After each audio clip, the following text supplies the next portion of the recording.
because it exists on the outside, it exists all over the world, some vaccine hesitation, and I will not accept that simply and walk away.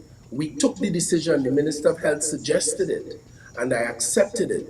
Very shortly, we are going to be sending a team of medical professionals into the prison. This could be in the coming week, so as to make sure that they get to hear the real story, because right now, a lot of people only hearing rumor and small talk about vaccines from people who never spent one day in a science class, from people who have had vaccines themselves. So we are going to take all possible reasonable action to make sure not only the vaccine is available, but that we really genuinely appeal to those persons who are incarcerated so that they too can be protected. I'm sure you would love that, Mr. Sinclair. Right. Thank you very much, sir, for that. So, something I'm looking forward to discuss and show off after this break, the Coast Guard assets. And I'm sure that it was a proud moment for you and the Prime Minister and the Minister, Minister Young, and all those who ventured down to Storbles Bay on Friday. And I can imagine some goosebumps were involved there on that moment. So we're gonna take a quick break, and then we come back. We're gonna show some of the vessels in motion. We're gonna get a virtual tour of it actually too as well, and then we come back to you, Minister. So you're listening to Independency right here on I-95.5 FM, live on the Independency Facebook page and YouTube channel. We'll take a break. We'll be back. This is reality radio at its best. I on Dependency on I-95.5 FM.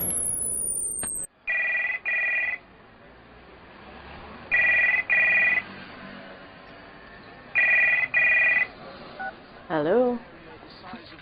Hi, this is Patricia Kent from HMP London. Can I speak to Miss Sheila, please? This is Miss Sheila. Hi, I've got an important call for you. Please hold the line. Mommy, it's Sherry. Oh, God, Sherry, we looking for you all the time. 3 weeks now. Where you going? Mommy, according to Talia, I get locked up. I had drugs in my luggage and I'm in England right now. In jail. Oh, God, Sherry, what? What you do? How you reach there? Oh, God, how we going to do? Oh, God, Mommy, don't cry, don't cry, don't cry. It'll be all right. Sorry, I'm sorry. I on Dependency. Reality radio at its best every Sunday from 6:15 to 8 p.m. on I-95.5 FM. Don't miss it. Slavery, a terrible time in our history. The kidnapping, buying and selling of people for profit, the exploitation of another human being. It still exists today. It has a new name: human trafficking. Anyone can be a victim. There is forced labor, sexual exploitation, and domestic servitude. Human trafficking is a worldwide problem and an emerging concern for us here in Trinidad and Tobago. If you know of or suspect human trafficking activity, call the counter-trafficking hotline at 800-4CTU or 800-4288. Human trafficking is a crime. Identify it, report it, stop it. A message from the counter-trafficking unit of the Ministry of National Security. Hello, my name is Raquel, a trainee inmate at HMP Drake Hall, Staffordshire, England, and you're listening to I Dependency with Garth and Natasha. Please, people, don't traffic drugs. The money is all that nice. It's not worth it.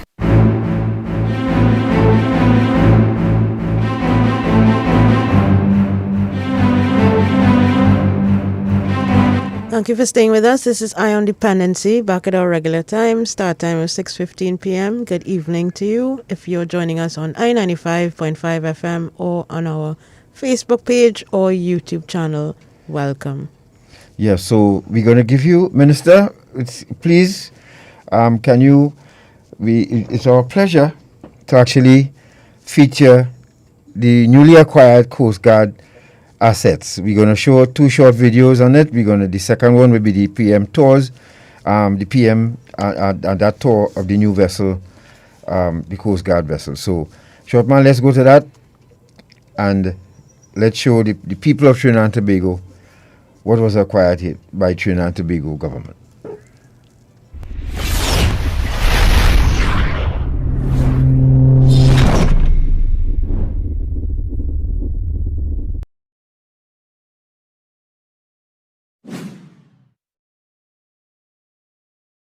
Austal Limited is pleased to announce that Austal Australia has delivered 2 Cape-class patrol boats to the Trinidad and Tobago Coast Guard TTCG. The 2 58 meters patrol boats, TTS Port of Spain CG41 and TTS Scarborough CG42, were accepted by Lieutenant Commander Francis Paulette Cazot of the TTCG, at a delivery ceremony held at Austal Australia's Henderson Shipyard today, attended by Western Australia Minister for Police, Road Safety, Defence Industry, and Veterans Issues, the Honourable Paul Papalia CSC MLA. Citing from Austal Limited Chief Executive Officer Paddy Gregg said the 2 patrol boats were the first Cape-class vessels manufactured by Austal to be exported, following the delivery of 10 similar vessels to the Australian Border Force and Royal Australian Navy over the past decade. The Cape-class is Austal Australia's signature patrol boat design, with 12 vessels now delivered and a further 6 under construction at our dedicated defence shipbuilding facility in Henderson, Mr. Gregg said. These 2 patrol boats for the Trinidad and Tobago Coast Guard are the first Capes we've delivered for an export market and proudly represent the capability of not only the Western Australian defence industry, but Australia's growing sovereign naval shipbuilding capability. Accepting the vessels on behalf of the Government of the Republic of Trinidad and Tobago, Lieutenant Commander Francis Paulette Cazot thanked the Austal Australia team for their outstanding effort, dedication and commitment to quality and safety, especially under COVID-19 pandemic conditions. The TTCG's Cape-class patrol boats are based on the proven 58 meters monohull vessels operating with the Australian Border Force and Royal Australian Navy, with a number of design customizations to meet TTCG mission requirements, including additional armament placements and crew accommodation for up to 27 persons. Both TTS Port of Spain and TTS Scarborough are capable of patrols up to 28 days, with a range of over 3,000 nautical miles and a top speed in excess of 25 knots. Each vessel has 2 7.3 meters rigid hull inflatable boats that may be deployed while underway, for a variety of constabulary missions.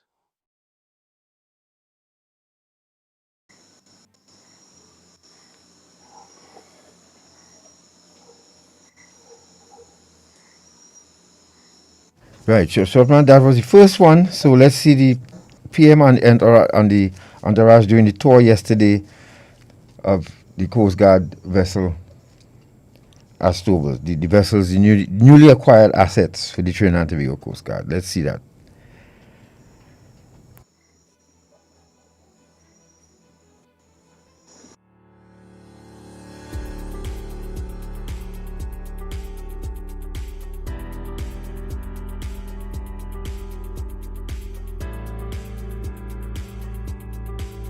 What we have is the Prime Minister of Trinidad and Tobago arriving at Stobels with Minister of National Security, Minister of Fitzgerald Hinds, Minister of Energy,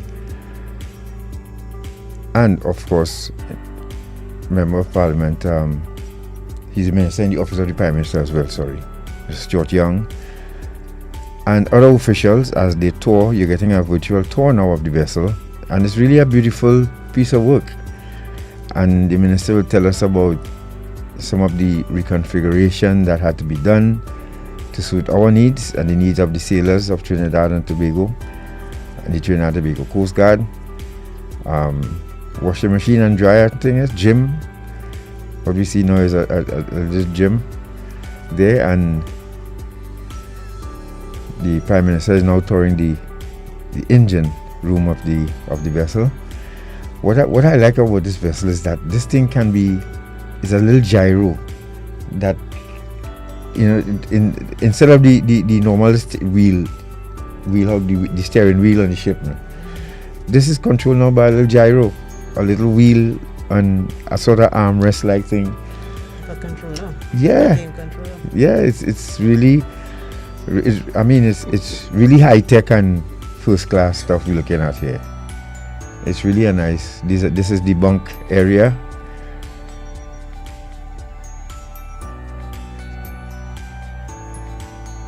Washing machine and dryer.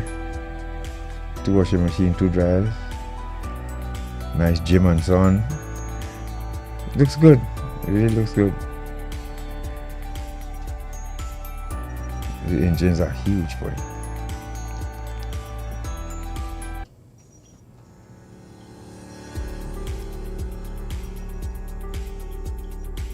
Yes, sir, Minister.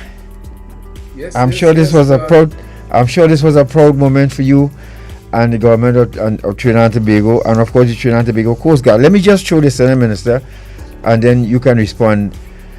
I heard it questioned about the spend and all of this, and I think if we're so concerned, and the people who brought it up so concerned, there were 75 men and women of the Trinidad and Tobago Coast Guard sent to London some years ago to acquire the first, and that was scrapped. And the depression that some of these officers went into, knowing that they had to train, and all of that scrapped. I'm sure now today they are proud men and women of the Trinidad and Tobago Coast Guard, and of course I'm sure you are proud to hand it over to them. Tell us about this, Minister. Yes, I gather from the commander of the vessel. I can't remember his name now, but he has been designated as commander of that particular vessel. He took us through, and he was beaming with joy, beaming with pride.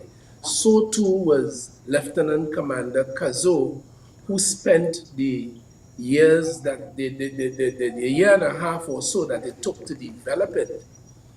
The vessels in Australia, Western Australia, she was there from the very start. She was more than exhilarated. The Coast Guard leadership, the Defense Force leadership, well, the most happy person that day was the Prime Minister, because as you alluded to, he would have seen a lot of failed efforts on the part of Trinidad and Tobago. This is not to politicize it, but on the part of Trinidad and Tobago, where we would have acquired used vessels, we would have acquired vessels that are not matching with, suited to our particular waters. And we've had that. And the worst of all was the purchase of the 3 OPVs paid for. And a government just came in and decided that they must scrap that program. And you are right.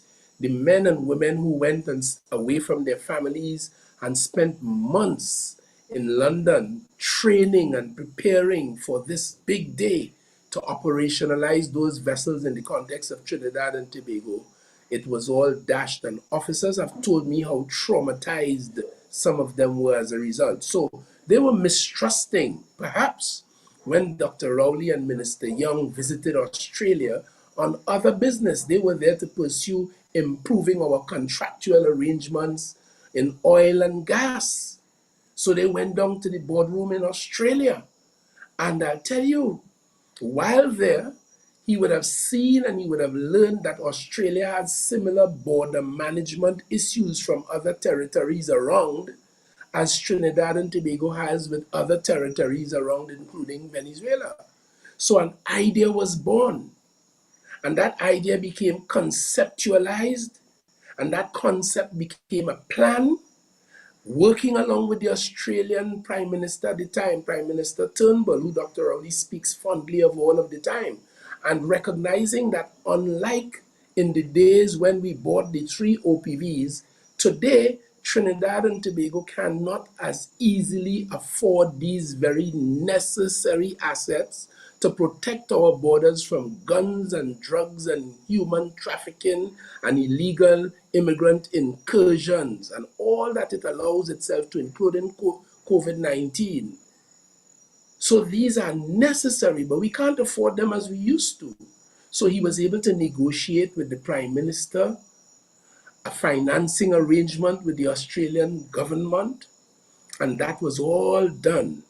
The ships were developed. Our team was there making sure that all of the requirements to suit the conditions in Trinidad and Tobago, and our team there was liaising constantly with the team in Trinidad, with the experts and professionals, and they came up with what is now a 100% custom-built asset ship too for the use and service of Trinidad and Tobago. And now that it is here, the men and women who are going to be managing these vessels, the crews, they, but for COVID, would have gone to Australia to learn about them. That was not possible because of COVID-19. And now that the vessels are here, they'll spend the next few weeks training. We have some trainers from Australia who are, one of them is already here. The others are expected any moment now. They will conduct a few weeks training with our crews, and then the vessels will be made operational. So it was from idea to operation, and boy, everyone is happy. The Prime Minister most of all. Yes, the gymnasium, the washing facilities, because after all, a patrol could go as far as 28 days. So it has to be self-sufficient. Yes. And therefore, they will be able to look after themselves out there, keep fit, eat well. The galley, you know, for you military men, the galley is a very, well, the civilians may not know where it's galley, but the cookhouse.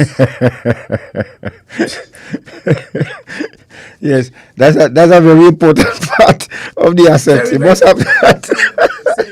Say, an army fights on morale, but it marches on its stomach. On its stomach, yes. And when an army set up a camp anywhere, the first thing that is constructed, I'm told, is an ablution, as you call it, toilet facilities. Yes. And the next thing is the cookhouse. Am I the correct?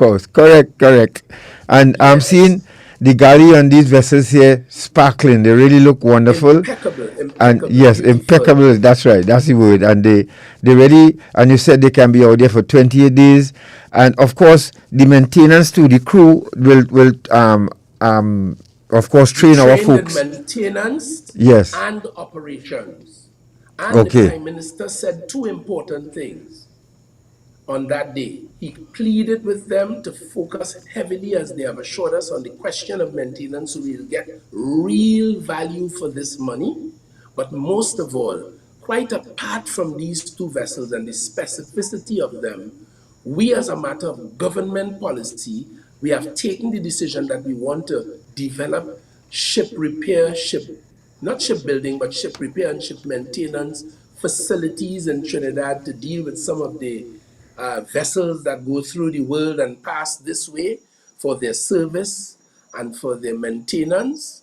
And we want to develop that industry so that we will be training these sailors so that even when they leave the Coast Guard, some of them could find places in that industry. And it is the technology and the capacity we will build in those industries that will assist us to maintain our Coast Guard fleet and all other vessels associated with Trinidad and Tobago. So the Prime Minister is really thinking big. And with all this small talk you're hearing from Damian Lyder and the other naysayers, today these vessels are here. They are not sent to Brazil to be part of the Brazilian fleet, like the 3 OPVs that we spent millions of dollars on, and they sold back and took the money, and God knows what they did with it. And they are the ones who make the most noise about border controls, including Damian Lyder, mouthing off this morning on your radio station. I got sick. But we are not talking this, we are doing something about it. And these two vessels follows the APT James and the, what's the other one? Tobago, in Thailand ferry. APT James and the other one. Yes. These two vessels follow the Boko Reef. These two vessels follow the Boko Reef and the APT James, which we built as well to local specification and needs, and we have now put in service as an inter-island operation between Trinidad and Tobago and Trinidad. And you can't tell the last time you hear any merchant complain, not even Donna Haddad, that her goods can't go to Tobago. You know, she noisy. You haven't heard a passenger complain about any inability to go to Tobago. We have solved that problem for the next 20, 25 years once we maintain the vessels properly. Now, Minister, tell you what, sorry, go ahead. I'm proud. Yeah, okay. Someone asked a question, so they can be refueled out at sea as well, or they have the capacity to, how does that work? They can be refueled out. What I understand from the experts, Captain Polo and they, it's called some lateral or alongside thing. They Right. can fuel other vessels and they can be fueled outside. Lovely. And as well, I saw the Prime Minister, and I think that is one of the areas that I found amazing. When the Prime Minister sat in the chair and he pointed, when the officer pointed at the device on, and then he looked at you and you nodded in a, what was that? What? The Prime Minister is an old schooler, right? A Right. very nice man. A wonderful and brilliant, learned man. But of course, he went there looking for the big wheel with the thing to turn around. The wheel. No, I'm not teasing my Prime Minister, okay? But he quickly took note of the fact that unlike those older vessels, this one was without this big wheel with all the projecting elements, that the old old vessels had. Yes. This is almost like the little computer game, just the Yeah. well, what did you call it? I am not too into the games thing, so I don't know what you call it. But this little, yeah. Really, I describe it as a gyro, but it's Yeah, well, a little gyro is a yes, small thing, man. but to know that little wheel, 4 inches in diameter. yeah, and to know that little wheel now, Controlled that way. yeah, it's a far cry. It's a far cry from what it was. from what it was, yeah, and that is what you call, Engines are very big, yeah, very modern, and of course they can push those vessels up to 25 knots. right, A serious speed, and those screens that you're seeing there, they Yes. link into the national radar system, joystick, so that these vessels in operation will be controlled by the base, and they'll be told what's happening out there. They will see for themselves as well, and they can navigate and go. And as you know, it has some speed capacity running 40 knots off those vessels. The two sea craft that are on board, Yes. they can be launched and could go after a speed vessel coming out of Venezuela or anywhere for that matter, and they could push at 40 knots. So these vessels are really, really specially built to assist us in the border control. Now, the Coast Guard is involved not only in patrols, border control issues like that, but they're also involved in search and rescue, and they do have capacity to take persons rescued on board as well. They do some transport, and it can transport goods and services, goods, in fact, in humanitarian circumstances. So all of these things are able to be effected, are able to be done with these two vessels. So we really have done remarkably well, and I'm happy for the Coast Guard. I'm happy for Trinidad and Tobago. So the Prime Minister, Minister of Foreign and CARICOM Affairs, Mr. Young, and everybody else, as I said, I'm sure that would have been a goose pimple moment down there at the Astores. Minister I Young could was imagine. there with the Prime Yes. Minister when this thing went down. He went there, as I say, on issues of gas and oil, largely gas, and gas pricing and so on. And they came up with this idea, and they worked very hard to see it through. And I am very, very, very happy for all of us in Trinidad and Tobago. And it will make, based on the assurances we have from the Coast Guard, a tremendous impact on our border security. Yes. And we have some more plans, And stuff coming down, but I couldn't talk about them now. right, but we have been given a lot of information on the it's called the gyro stick. Some call it joystick, but it's a gyro stick. I get it from our old sailor Keith Harris. Thank you, Keith, and thank you very much for this opportunity. And the Coast Guard, the men and women of the Coast Guard, I hope you're prepared now to go there and man our borders. Well done, folks, well done. So if you're just joining us, you're listening to Dependency, and we are hosting this evening the Minister of National Security, the Honorable Fitzgerald Hinds, and he's taking us through the paces. We still to cover some work that the Counter Trafficking Unit did, and then the Minister will help kickstart the World Day Against Trafficking in Persons and the activities to come, including a documentary that will show you a sneak peek of this evening on Maria, a story about a young Venezuelan national who was smuggled here, then trafficked, and what happened after that. We give you a sneak peek of that this evening. We're going to take a break. Let the minister take a sip of some water. We'll be back. Stay right there. Eye on Dependency. Eye on Dependency, where every life is a biography. On the Eye, 95.5, the most influential name in radio.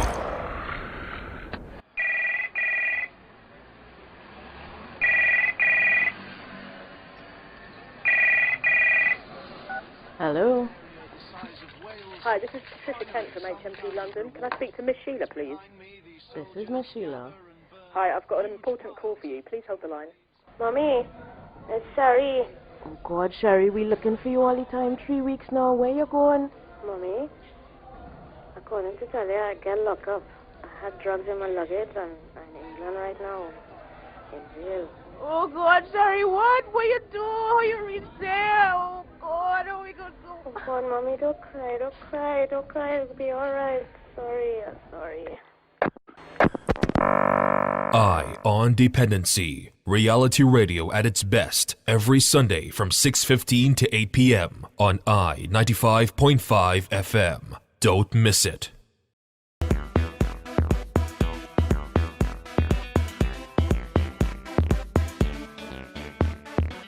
Ah, boy. I feel like I'm gonna buy myself a senorita tonight. Nah. You know you might be promoting slavery. Slavery? Mm-hmm. What you talking about? Hey, modern day slavery or human trafficking is just what some of these people just do. You know some of these women were tricked to come here? Some are held against their will, abused, and even beaten. Most times the girls don't even see any of the money that is paid for them. And every night, they just have to come out looking nice and sexy for somebody like you. Human trafficking is a serious problem and a serious crime. Persons who solicit commercial sex services may be contributing to human trafficking. A message from the Counter-Trafficking Unit of the Ministry of National Security.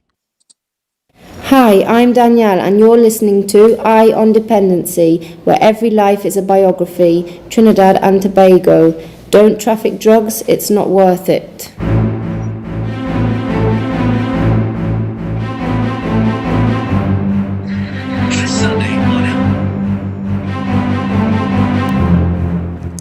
Thank you for staying with us. This is Eye on Dependency. We're in our final segment this evening before we wrap up. So we are focusing now on human trafficking. The World Day Against Trafficking in Persons is coming up on the 30th of July, and the Counter-Trafficking Unit through the Ministry of National Security, which is a sponsor of this program, has some good news about a Venezuelan national who was apprehended by officers of the TTPS and CTU on human trafficking charges. So if you could pull up that picture, short man, we will share the information that was provided by the TTPS.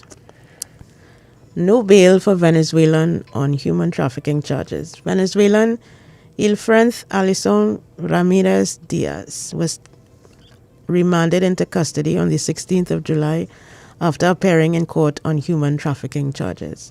Diaz, 29, also called Morfeo, was charged for the following: receiving and transporting for the purpose of sexual exploitation, contrary to Section 16 of the Trafficking in Persons Act; transporting for the purpose of exploiting the prostitution of another, contrary to Section 23 of the Trafficking in Persons Act; procuration for prostitution, contrary to Section 17 of the Sexual Offences Act.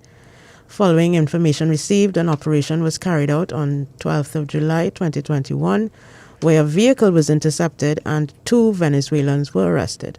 Further investigations were carried out involving the Special Investigations Unit, SIU, the Counter-Trafficking Unit, CTU, and the Special Investigations Task Force, SITF. The exercise was coordinated by DCP McDonald Jacob and Senior Superintendent Christopher Papanet, and spearheaded by Superintendent Michael Veronique, with assistance and advice from Legal Officer Zahir Ali. After receiving legal advice, Diaz was charged with the 3 offenses. He was not called upon to plead when he appeared before Magistrate Maureen Babulal Ghafoor at the Port of Spain Magistrate Court on the 16th of July. He was remanded into custody and the matter adjourned to 13th August 2021. The charges were laid by Corporal Acting Damian Bino of the CTU. So Yes. the CTU is working for you and doing their job, their part, in terms of investigating and apprehending persons who run afoul of the Trafficking in Persons Act of Trinidad and Tobago. Minister, I must again endorse and highlight the work of this unit. They have, from the time they hit the ground, they hit the ground running. So we have people right now in our prison system awaiting trial because they were charged for various human trafficking offenses. And which would include in that week of activity, let's just show you, we are proud to give you a sneak peek, you and the public for the first time, just a sneak peek of what's going to be unfolded next Sunday when we have Miss Wheeler on. This documentary that we are about to release called Maria. Shortman, could you just let the minister see what is going to be added to that week of activities as well, please? Including the engaging of the civilian conservation. Look at this.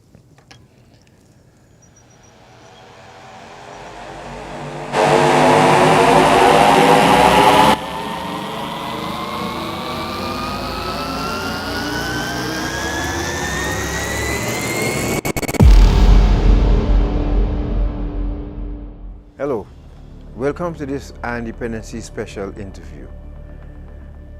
You will hear from a young lady who came here. You will hear of her journey, how she got here, and what happened to her when she landed here. She took a chance, and we are about to have an interview with her. Her name is Maria. Here's what happened to Maria.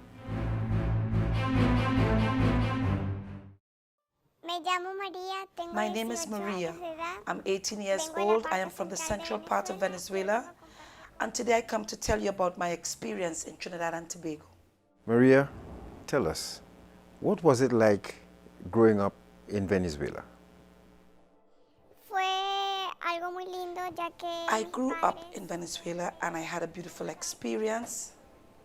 My parents were always with me. In the 17 years that I've been in Venezuela with them, my family is very humble.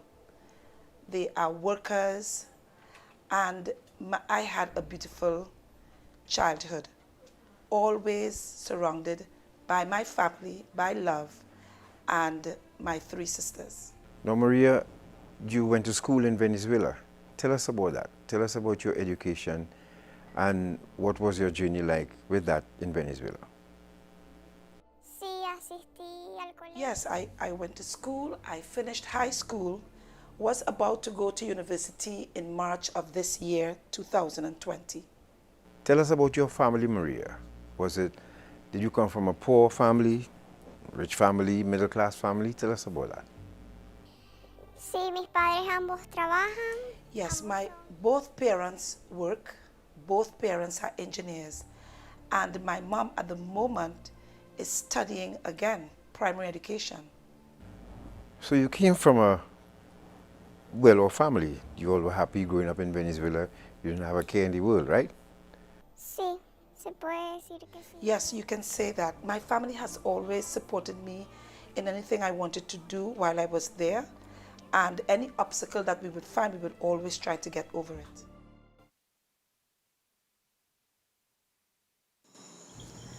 Minister? Hi, indeed.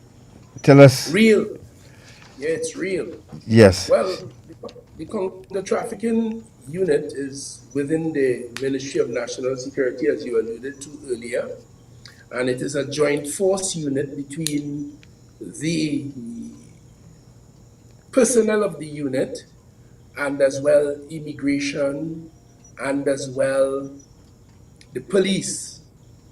and it can co-opt any other agencies of the state in order to achieve the objective of dealing with human trafficking, a very prevalent and dangerous state of affairs in the world, and of course in Trinidad and Tobago.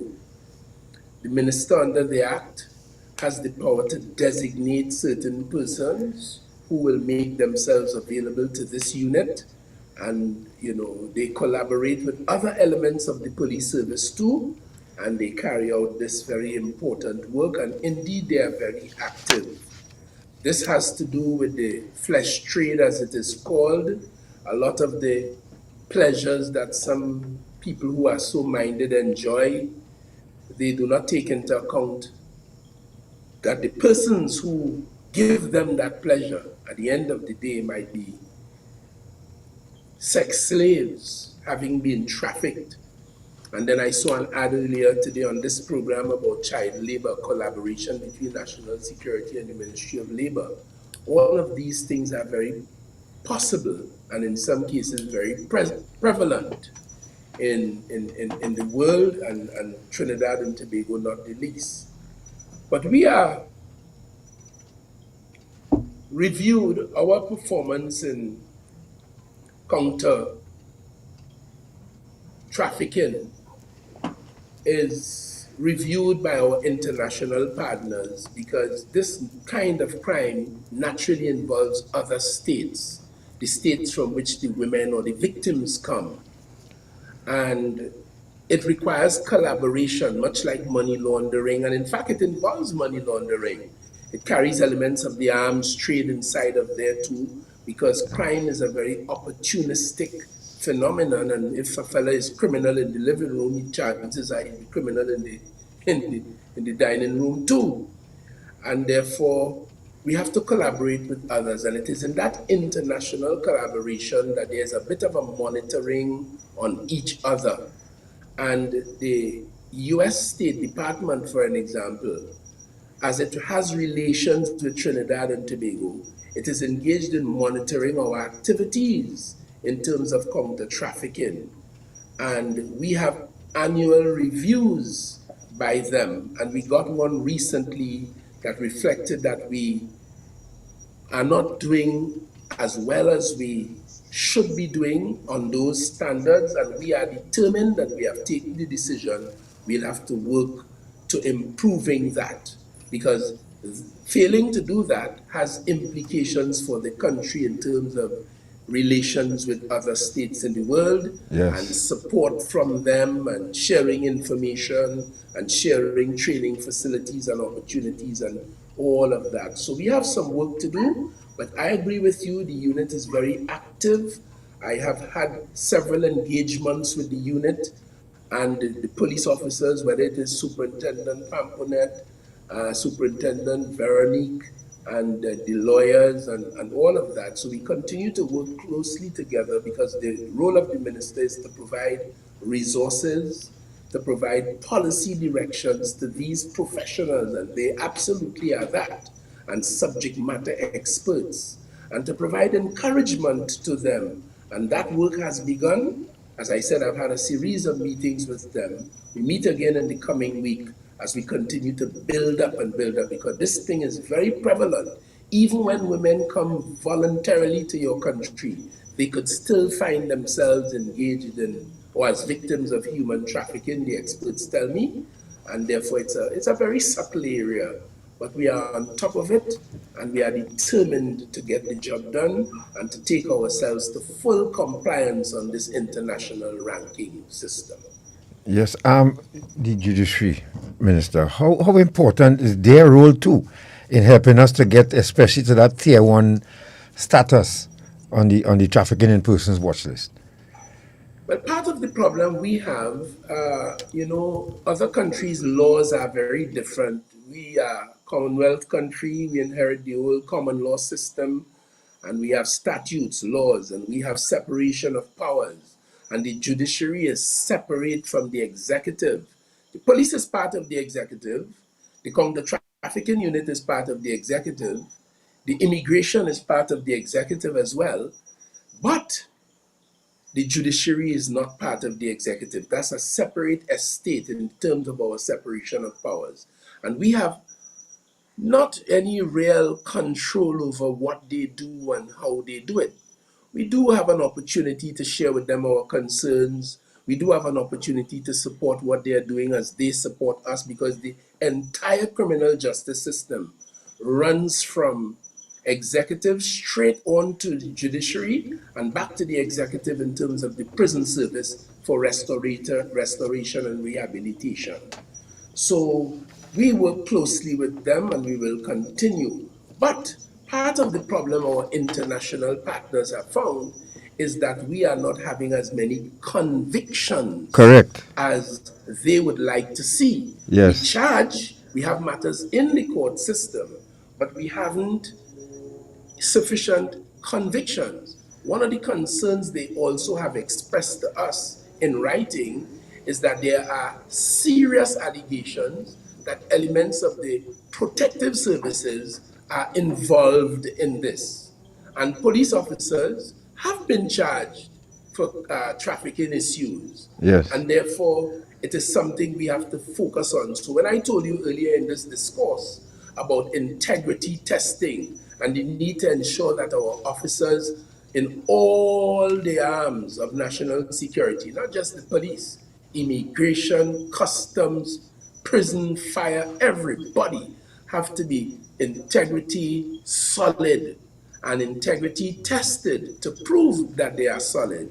We have a piece of work to do, because one of the issues our partners have, as I said, is that some of our own personnel are involved in this, using police vehicles, using military vehicles, using information gathered in the course of their work to perpetrate elements of that crime. So we really have a job on our hands. We are committed to it and we are into it, hoping to meet the test for full compliance in the not too distant future. Yes, and of course I'm happy too that you plan to pay attention and look out too for the guys who, those guys who came from the first special anti-crime unit and they are now with the police service and SRPs and so on. They too fall under the same umbrella. So, and I'm happy that you will be looking out for them as well. And with the week of activities coming up, with the of course the counter trafficking unit plan to kick off a week of activities observing this World Day Against Trafficking in Persons. One thing I could tell you that there's a spoken word competition at the Civilian Conservation Corps, and that they'll be taking part in that.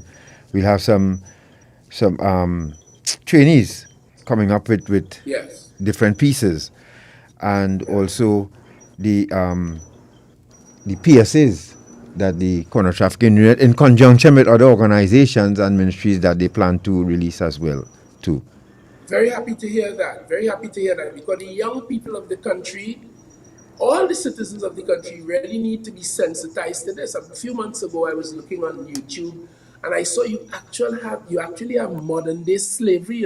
There are people who leave their homes in Africa and leave their homes in India and leave their homes in Venezuela looking for a better life, better economic circumstances in other parts of the world, and end up actually in modern day slavery, kept locked away, told when to go, when to come, travel documents seized, put to work in the sex trade, no money for them, somebody exploiting them. I mean, this world is horrible.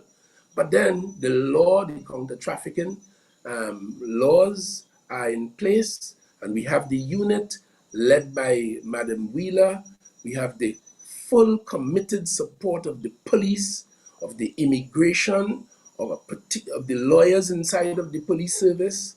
One in particular comes to mind, very enthusiastic, and we are determined to do what we have to do to break the back of this kind of thing and to make women and children and those who are trafficked and so enslaved and exploited, to make them free, set the captives free, and let them live like dignified human beings as they should.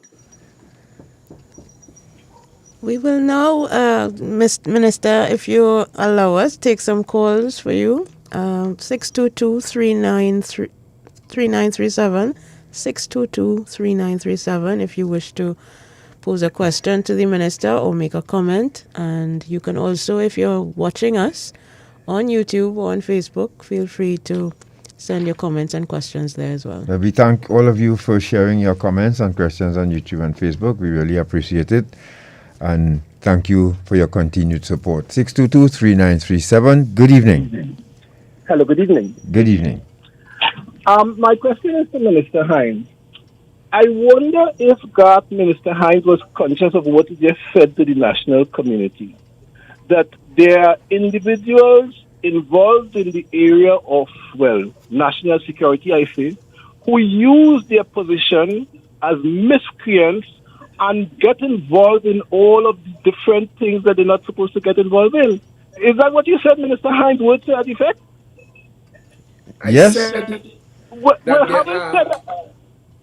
Having said that, Minister Hinds, I want to ask you a question. Are you in any way afraid of the opposition in this country? Why don't you bring the appropriate legislation to the parliament to ensure that you have a police service in this country that can stand shoulder to shoulder with all other police services in the Western Hemisphere? Modernize it to the point where individuals like that cannot exist and they must be rooted out. I hang up and listen to your comments. All right. Yes, of course. I'm not afraid of the opposition. I don't respect them because very often we have tried to come to the parliament with what we consider to be for the use and value and the benefit of the people of the country, and they have simply opposed it for opposing's sake.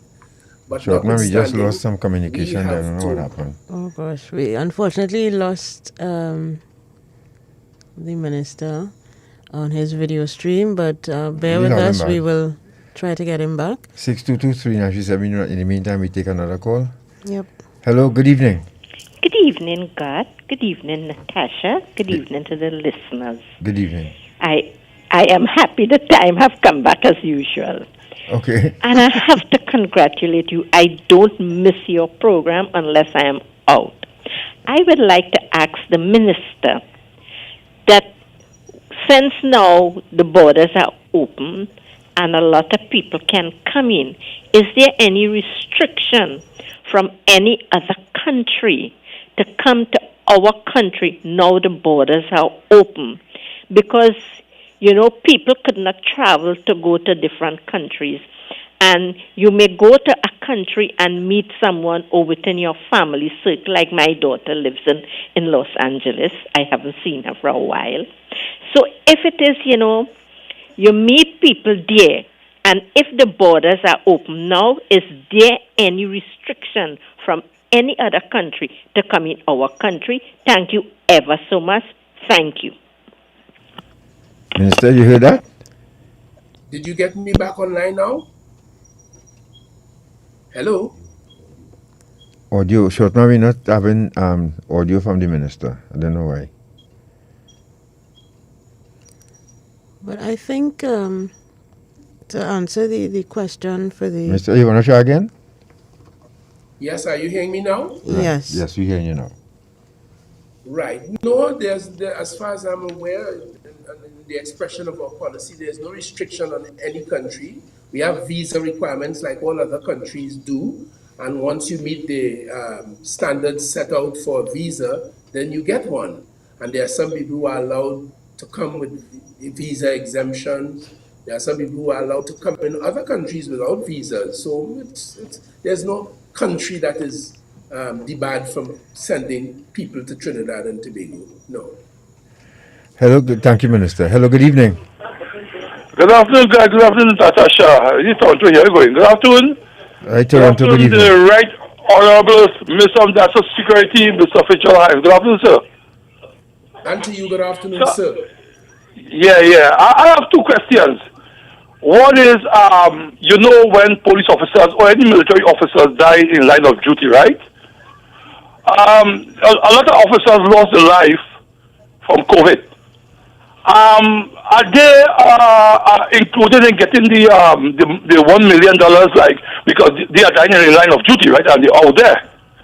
Are they entitled to get the $1 million what they had passed in Parliament to give to officers? And two, I want to tell Mr. Gary Griffith, he's doing a very, very good job as Commissioner of Police.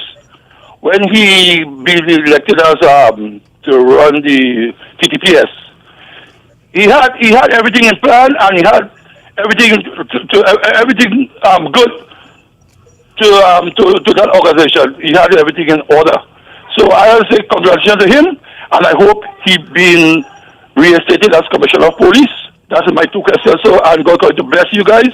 I'm going to bless the Republic of Trinidad and Tobago. I always love it. Right. I think I'm gonna All right. 622-3937. Hello, good evening. Hello. Good evening. Yes, good evening, Larry. The guy calling my son said good afternoon. Well, not good afternoon, good evening. All right, Larry. You're quite right. Thank you for that. All right, yeah. Okay, Larry, thank you very much. We do have a question from Facebook, Minister. Someone is asking whether these two new boats, or what will become of the existing assets of the Coast Guard that are non-functional, and are we going to be heavily relying on these two new vessels for the patrol of our borders? These two vessels are just simply added to the fleet. Right. And those vessels that are not functional at the moment, they need some kind of maintenance, usually some kind of parts, they will be made functional again. So it's an ongoing thing. You get vessels, they serve their purpose, sometimes they need maintenance, but with the presence of these two, brand new and serviceable as they are, it will give you now an opportunity to treat a little more effectively with those that you already have in stock in a way that you would not have been able to do prior to their coming. So these two vessels will surely help along that line. And insofar as the question of the $1 million is concerned, it was envisaged that $1 million be made available to the families of police officers who died with their boots on, meaning in actual combat, in actual discharge of their duty, like a gunfight or something like that.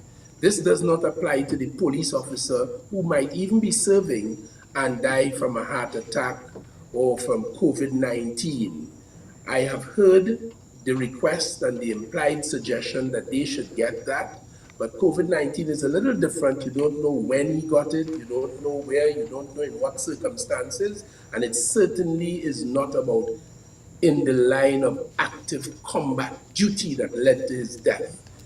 So it is not as straightforward as that, and the jury is to a large extent out, but one can anticipate what the jury will return with in light of the law and the facts and circumstances. 622-3937, take a final set of calls to the Minister. Good evening. Hello, good evening. Good evening. Yes, good evening to you guys. You hear me? Yes, could you speak up a little bit though so the Minister can hear you as well? Are you hearing me, God? Yes, hearing you loud and clear now. Yes, I would like to ask the Minister a question, given to the Minister of National Security.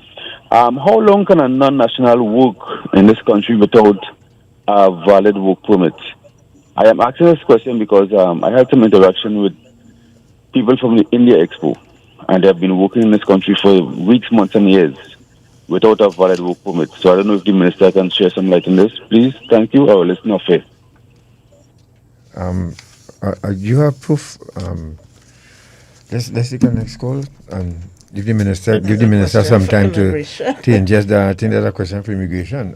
Hello, good evening. Good afternoon. Very good program to the listening public. Could you speak up, please, so the Minister can hear you as well?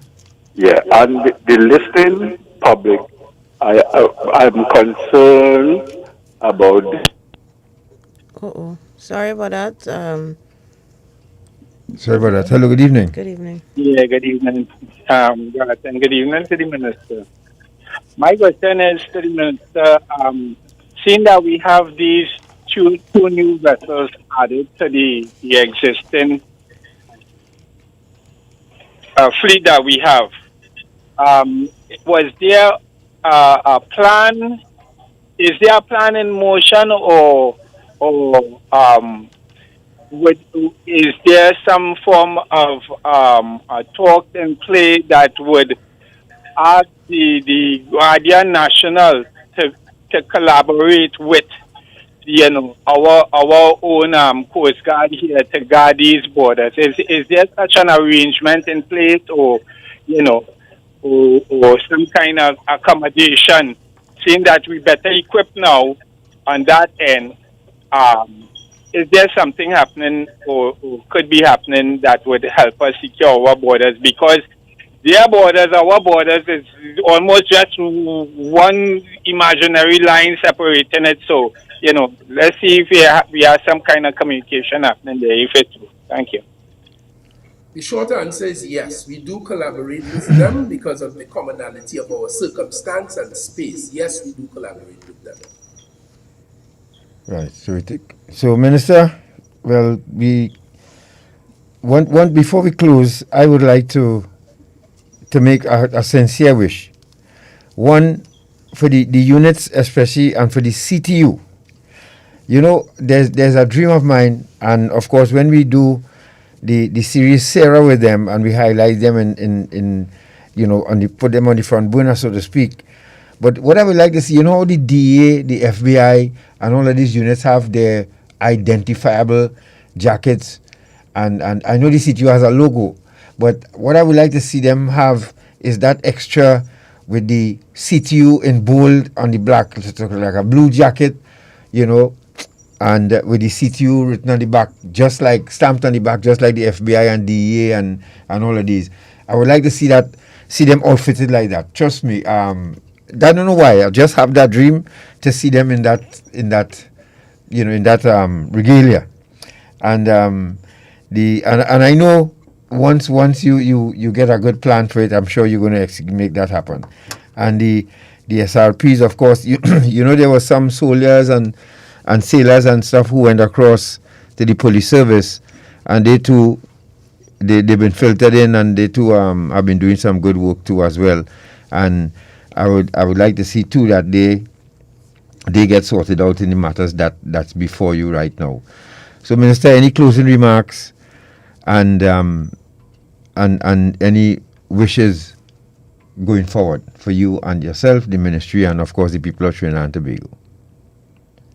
Well, I can simply say that I take the business of the security of Trinidad and Tobago deeply seriously. I've been around this platform for quite a while, and today, as Minister of National Security, it falls, in terms of my constitutional responsibility, it falls squarely to me. I have the benefit of the guidance of the cabinet.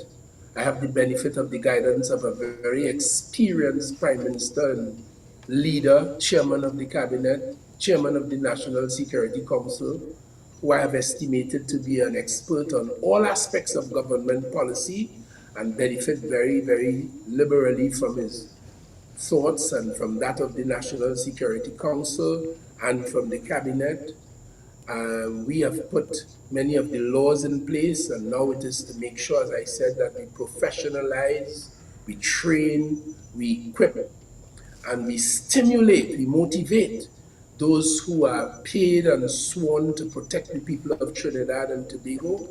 And that is what we are about to do.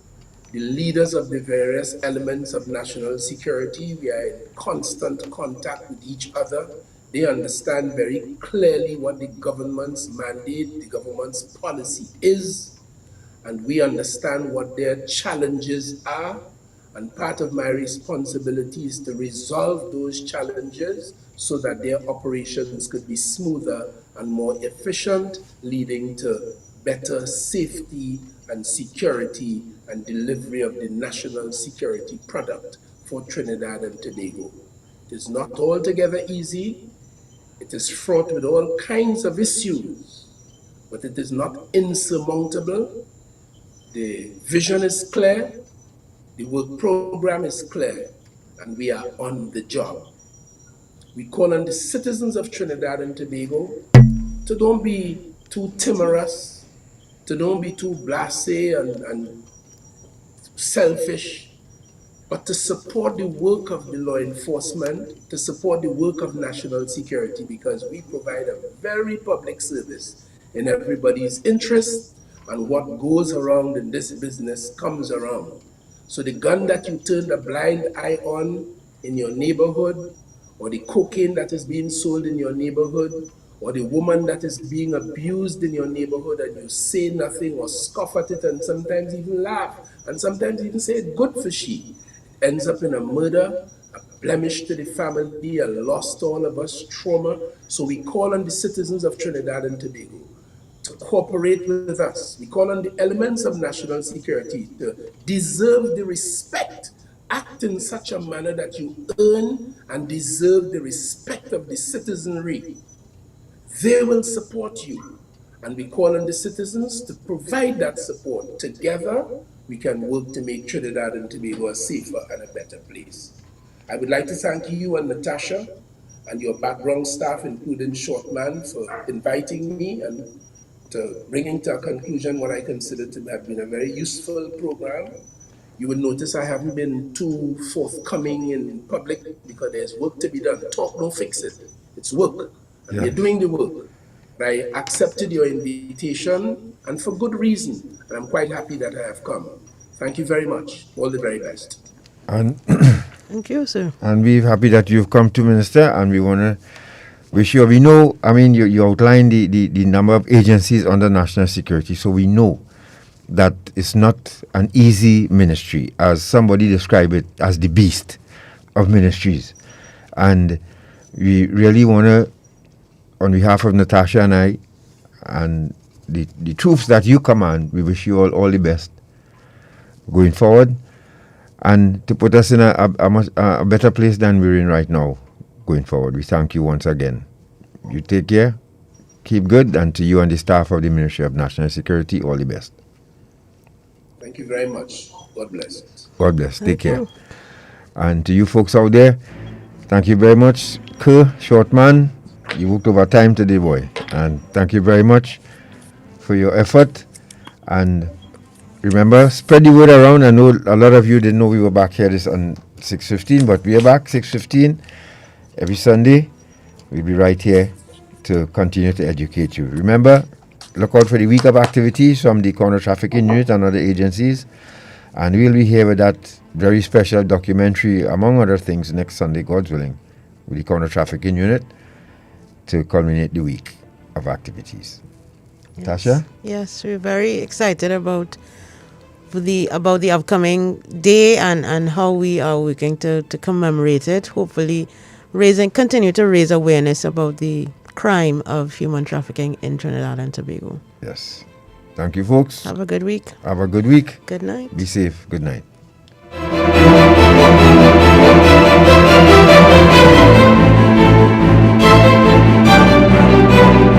This is reality radio at its best. I on Dependency on I-95.5 FM. The number one name in talk, I-95.